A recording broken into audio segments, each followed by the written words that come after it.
V9 news స్వాగతం. ఇప్పుడు headlines.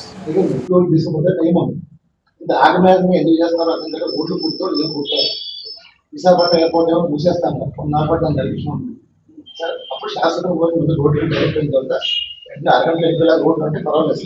Minimum 2.5 hours పడుతుంది ఎయిర్పోర్ట్ వెళ్ళాలి. ఫ్లైట్ మిస్ అయిపోతుంది. అది ఈ పద్ధతిలో చాలా బాగాలేదు సార్. నేను ఇక్కడ ఇంకో విషయం ఏంటంటే మీరు చూడండి, దీంట్లో ప్రోటోకాల్ వైలేషన్. స్థానిక ఎమ్మెల్యే పేరు లేదు, సీనియర్ మంత్రులు పేరు లేదు. ఇది గవర్నమెంట్ ప్రోగ్రామ్ లేదు సార్. ఇక్కడున్న నిర్మల కాన్స్టిట్యూన్సీ ఎమ్మెల్యే ప్రోగ్రామ్ వస్తుంది. మాధవి గారి పేరు లేదు.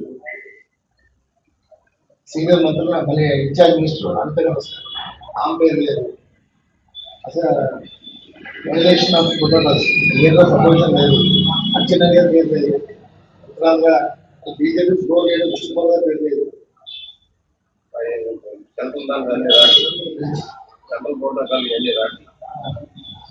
లోకల్ ఎమ్మెల్యే కంపల్సరీ ఉన్నారు సార్. లోకల్ ఎమ్మెల్యే మాధవి గారు గారు లోకల్ ఎమ్మెల్యే ఆమె పేరు లేదు సార్. కలిసేటప్పుడు విజయనగరం ఎంపీ, విజయనగరం జిల్లా కాబట్టి మోగపురం విజయనగరం ఎంపీ ఓకేస్తారు.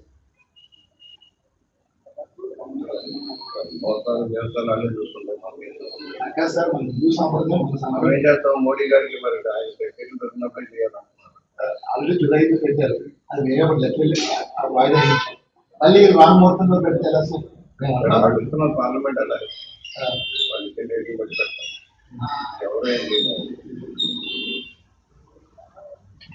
గ్యాస్ స్టేషన్ గట్టిగా తీసుకెళ్తాం సార్. మన సీనియర్ 2 times గెలిచారు. ఈ దృష్టి కూడా పట్టించుకునే స్టేజ్ కాదు, పట్టించుకునే స్టేజ్ కాదు. ఎందుకంటే ఆల్రెడీ డేట్ పెట్టారు అని చేసుకుపోతున్నారు. అవును అయితే లాస్ట్ మంత్ అవ్వాలి. రోడ్లో ఇచ్చారు, చేసుకుంటున్నారు, రోడ్లు చేస్తున్నారు. ఏదైనా ఒకసారి అయితే కానీ ఆటోమేటిక్గా వెళ్ళదు. ఎవరైనా ఇంకా 10 ఏళ్ళు పెట్టి 20 సంవత్సరాలు మనం యూజ్ చేశారు. 10 ఏళ్ళు పెట్టి చాలా కనీసం 10 ఏళ్ళకి ఒక స్ట్రక్చర్ గ్రోత్ వస్తుంది. 100% గ్రోత్ వస్తుంది. గ్రోత్ వస్తుంది, టైం పడుతుంది. ల్యాండ్ కూడా అంత ఇదే రావట్లేదు. 30,000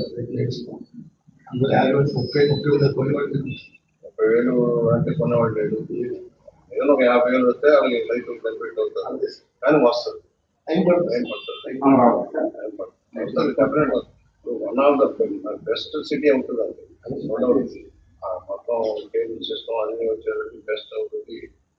కాబట్టి మొత్తం గ్రీనరీ వచ్చి తీసేస్తున్నారు కదా, తెలంగాణ వస్తుంది. సిటీ తెలంగాణ వస్తుంది.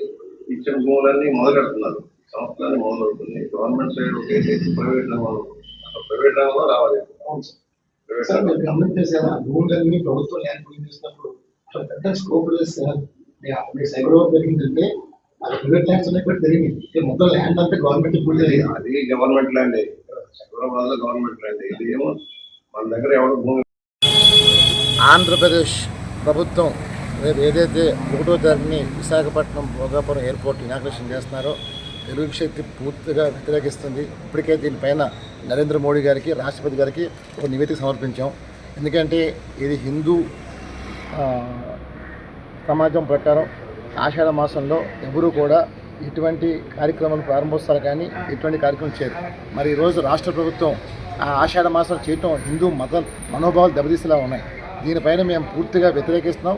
హిందూ మనోభావం గవర్నమెంట్ అని చెప్పి దేశ ప్రధాని కోరాం, అది రాష్ట్రపతి చెప్పాం. ముఖ్యంగా దీంట్లో వైలేషన్ ఆఫ్ ప్రోటోకాల్స్ మరి ఏదైతే చూసామో జీఎంఆర్ ఎయిర్పోర్ట్లో ప్రధానమంత్రి నరేంద్ర మోడీ గారు, నాసీర్ గారు, అలాగే ముఖ్యమంత్రి చంద్రబాబు గారు, పవన్ కళ్యాణ్ అంతా వస్తున్నారు. మరి దీంట్లో స్థానిక ఎమ్మెల్యే పేరు లేదు, అలాగే opposition leader opposition party Botsa Satyanarayana గారి పేరు లేదు. మరి నారా లోకేష్ గారి పేరు ఉంటుంది చాలా విదూరంగా ఉంది. ఎందుకంటే అక్కడ స్థానిక ఎమ్మెల్యే కానీ ఇన్ఛార్జ్ మినిస్టర్ మంగళపూడి అనిత గారు కానీ వీరి పేరు ఎవరి పేరు లేదు.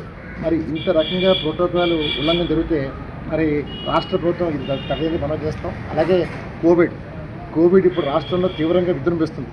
ఈ టైంలో 2 లక్షల మందితో అక్కడ చేయటం అనేది చాలా ప్రమాదక సూచికలు. మరి డెఫినెట్గా రేపు కోవిడ్ వ్యాపిస్తే దీనికి బాధ్యతలు ఎవరు వహిస్తారని చెప్పి తెలుగు ప్రశ్నిస్తుంది. మరి ఇది కాకుండా మనం చూసాం, మొన్నే కేంద్ర మంత్రి ధర్మేంద్ర ప్రధాన్ గారు రాజీనామా చేశారు. ఏది నీట్ పేపర్ లీక్ పైన.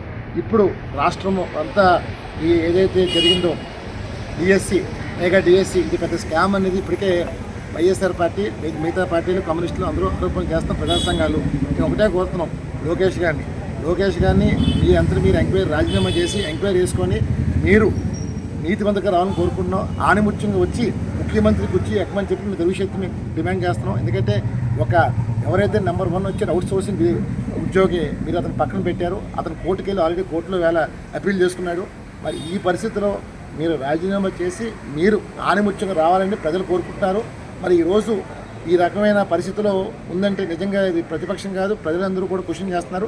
ఏదైతే నరేంద్ర మోడీ గారు ఎలాగైతే రాజీనామా చేయించారు హెచ్ఆర్డీ మినిస్టర్, ముఖ్యమంత్రి గారు ఆయన సహచార మంత్రిని బర్తరఫ్ చేయించి డిమాండ్ చేస్తున్నాం. ఈ రాష్ట్ర ప్రగతిని కాపాడమంటున్నాం. మరి ఈరోజు రాష్ట్రం ప్రగతి ఎటువంటి లేకుండా అప్పుల పాలు అయిపోతుంది. మొత్తం అమరావతిలో పెట్టి రాష్ట్రాన్ని కుదేలు చేస్తున్నారు. అండ్ డెఫినెట్గా ఒకటే చూస్తున్నాం, తెలుగు శక్తి రాష్ట్ర ప్రగతి కోసం తెలుగు శక్తి ఎందరో పోరాటం చేస్తున్నాం. ముఖ్యంగా మా హిందూ ధర్మాన్ని కాపాడటం కోసం తెలుగు శక్తి ముందుంది. నేను ముందు హిందువుని, తర్వాత భారతీయుని, ఆ తర్వాత ఆంధ్రుడిని. దయచేసి మా హిందూ మనోభావాలు, హిందుస్థాన్ అన్నారు, ఇదే ముస్లిం దేశం కాదు, క్రిస్టియన్ దేశం కాదు. దయచేసి బీజేపీ వాళ్ళని ఒకటే కోరుతున్నాను, హిందూ మనోభావాలు గౌరవం కోరుతున్నాను. ఈ ఆషాఢ మాసాల్లో ప్రోగ్రాం వాయిదా కోరుతున్నాను. అలాగే లోకేష్ గారు తక్షణం రాజీనామా చేసి మీరు ఆనిముత్యంగా రావాలనేది తెలుగు శక్తి కోరుకుంటుంది. మీ పైన వచ్చిన ఆరోపణ మీకు నైతిక బాధ్యతగా మీరు రాజీనామా చేసి ముఖ్యమంత్రి గారు కూడా మీ సహచార మంత్రిని బర్తరఫ్ చేయని చెప్పి తెలుగు శక్తి డిమాండ్ చేస్తుంది. జై హింద్.